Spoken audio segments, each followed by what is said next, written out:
ready to unlock your team's full potential with smarter time tracking and effortless collaboration. First, designate a Clockify admin, usually the project manager, who will create the organization's workspace and invite all team members. The admin also needs to define projects, clients, and tags, which are important for accurate time categorization and reporting.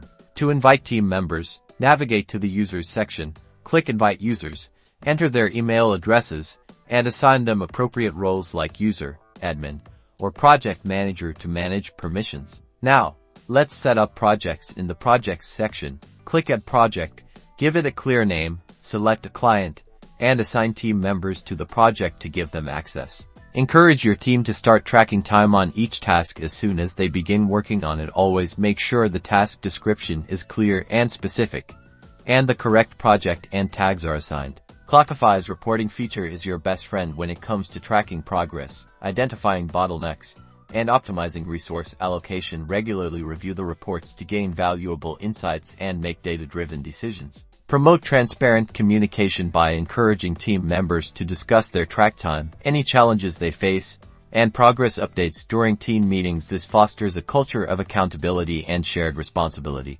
Don't forget to explore Clockify's integrations with other tools your team is already using, such as Asana, Trello, or Jira, to streamline workflows and avoid switching between apps. By following these steps, you'll unlock the full potential of Clockify, boosting collaboration, streamlining project management, and enhancing your team's overall productivity. Start tracking smarter, not harder, today.